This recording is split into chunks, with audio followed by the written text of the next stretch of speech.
Hola a todos, bienvenidos a este análisis. Hoy nos vamos a meter de lleno en un mundo alucinante, uno que, ocurre literalmente bajo nuestros pies y frente a nuestros ojos todos los días, pero que casi nunca llegamos a comprender del todo. Vamos a explorar los mecanismos ocultos de la vida vegetal. Hablaremos del papel fundamental de las fitohormonas como reguladores fisiológicos y de cómo entender todo esto está, revolucionando la agricultura por completo. Así que sumerjámonos en esto y descubramos el increíble lenguaje químico de las plantas. Al observar la naturaleza, a menudo nos podemos hacer una pregunta bastante básica pero profunda. Vemos una pequeña semilla convertirse en un brote, luego en una planta adulta enorme y finalmente dar flores y frutos. Pero, ¿quién da la orden? ¿Cómo sabe exactamente una planta qué evento fisiológico toca a continuación y en qué momento preciso debe ocurrir? Esta es sin duda una pregunta central en la biología vegetal, porque claro, no hay un cerebro central dirigiendo las operaciones ahí dentro, y sin embargo existe un sistema de comunicación interno altamente preciso y complejo. Para entender esta comunicación, primero tenemos que visualizar el ciclo de vida natural de cualquier vegetal. Las plantas pasan por eventos fisiológicos clarísimos. Arrancan con la germinación, pasan al crecimiento vegetativo donde forman sus raíces y hojas, luego llegan a la floración, la fructificación y finalmente, la senescencia y la muerte.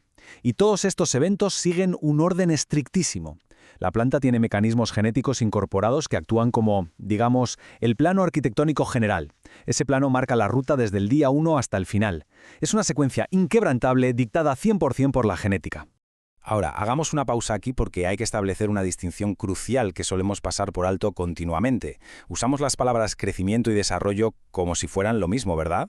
Pero en la fisiología vegetal son procesos radicalmente diferentes. Complementarios, sí, pero diferentes.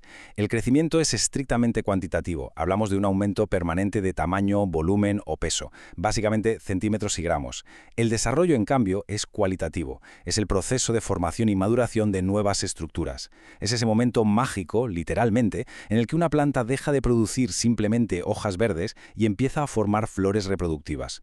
Ahí cambia la calidad y la función del tejido por completo. Entonces, si la genética es ese plano arquitectónico del que hablábamos, el que dicta el crecimiento y el desarrollo, ¿quiénes son los mensajeros que realmente ejecutan las órdenes en el terreno? Pues aquí es donde entran las famosas fitohormonas. Son compuestos químicos producidos naturalmente dentro de las plantas. Y lo más fascinante es que son potentes a concentraciones extraordinariamente bajas. Además, no se quedan quietas.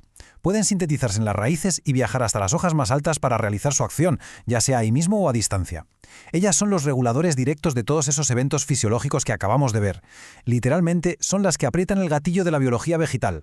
Y esto ilustra de maravilla cómo funciona realmente el interior de una célula vegetal. Pensemos en esto con una analogía superútil. Tenemos al comandante y al constructor. Las fitohormonas son el comandante y actúan con autoridad absoluta. Llegan a la célula y dan la orden química tajante. Oye, ¿es hora de dividirse? ¿O toca formar una raíz? Pero ojo, la hormona por sí sola no construye nada de nada. Para que la célula ejecute esa orden necesita el constructor, que es la fuerza de trabajo en el terreno. Estos son los nutrientes, el agua. Ellos ponen los ladrillos y el cemento físicos. Así que cualquier proceso fisiológico siempre dependerá de que la orden del comandante se encuentre con los materiales del constructor. Bajemos al nivel molecular un segundo. La inmensa mayoría de estas hormonas, desde las gibberelinas hasta el etileno, están construidas con unos bloques muy básicos: carbono, hidrógeno y oxígeno. Sin embargo, hay un detalle revelador en dos grupos vitales, las auxinas y las citoquininas. La estructura química de estas dos requiere obligatoriamente nitrógeno. Y este es el punto clave, porque muestra una vulnerabilidad tremenda de la planta. El suministro de nitrógeno en el suelo está directa y profundamente relacionado con su capacidad para producir estas dos hormonas fundamentales. Si falta el nutriente, pues falta el mensajero. La planta pierde literalmente su capacidad de comunicarse internamente para crecer. Miremos cómo se desarrolla todo esto en lo que podríamos llamar una matriz hormonal. Esto nos demuestra que las fitohormonas no funcionan con un simple botón de encendido o apagado, operan en un equilibrio delicadísimo de estimulación e inhibición. Si nos fijamos en el crecimiento, auxinas, citoquininas y gibberelinas son positivas, actúan en equipo para promoverlo. Por otro lado, el ácido abscísico y el etileno son inhibidores del crecimiento, sobre todo cuando hay estrés. Pero atención a este giro inesperado. Una hormona promotora del crecimiento, como la gibberelina, puede tener un efecto negativo, un rol inhibidor a la hora de formar flores. Si una planta está inundada de gibberelinas creciendo a lo loco, ese mismo compuesto puede estar bloqueando la señal para florecer. Es un equilibrio espectacular, la verdad. Y bueno, si todavía nos queda alguna duda del poder brutal y directo que tienen estos compuestos químicos sobre la estructura física de una planta, echemos un vistazo a estas pruebas genéticas. Son irrefutables. En laboratorios, cuando a unas uvas normales se les inserta un gen que hace que produzcan más auxina, el resultado son uvas muchísimo más grandes, solo por ese extra de auxina. Si añadimos un gen extra de citocinina a un manzano, la planta literalmente explota con una brotación lateral masiva. Y por el contrario, si mutamos una planta de soja para que le falten brasinoesteroides, la semilla nunca se desarrolla normal, queda atrofiada. Es una evidencia innegable de quién manda ahí dentro.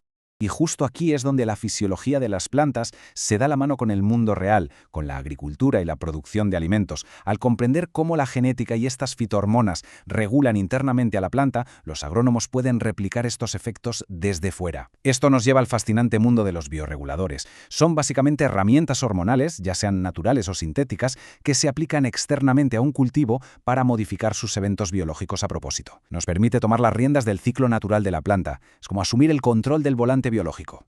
Veamos esto en acción, directamente en el campo. Por ejemplo, podemos aplicar ácido giberélico puro a una planta y ver un crecimiento vegetativo drástico, ¡pum!, sin añadir ni una gota extra de agua o fertilizante. O podemos usar citoquininas en las hojas para retrasar su envejecimiento, manteniéndolas superverdes y haciendo fotosíntesis muchísimo más tiempo de lo normal. Luego está esto que parece magia. Coges un simple esqueje, un tallo cortado sin nada, le pones auxinas y fuerzas biológicamente la creación de raíces nuevas donde no había absolutamente nada. O podemos usar ácido abscísico en los viñedos para provocar cambios metabólicos complejos y conseguir un color espectacular en las uvas. Son alteraciones fenomenales, tanto cuantitativas como cualitativas, logradas solo con dominar la química vegetal. Y bueno, para ir cerrando esta exploración, quedémonos con esta reflexión tan potente. Todo el ciclo de vida de una planta, desde que es una semilla enana hasta que nos da una cosecha gigante, no es casualidad. Es una sinfonía química orquestada a la perfección por las fitohormonas.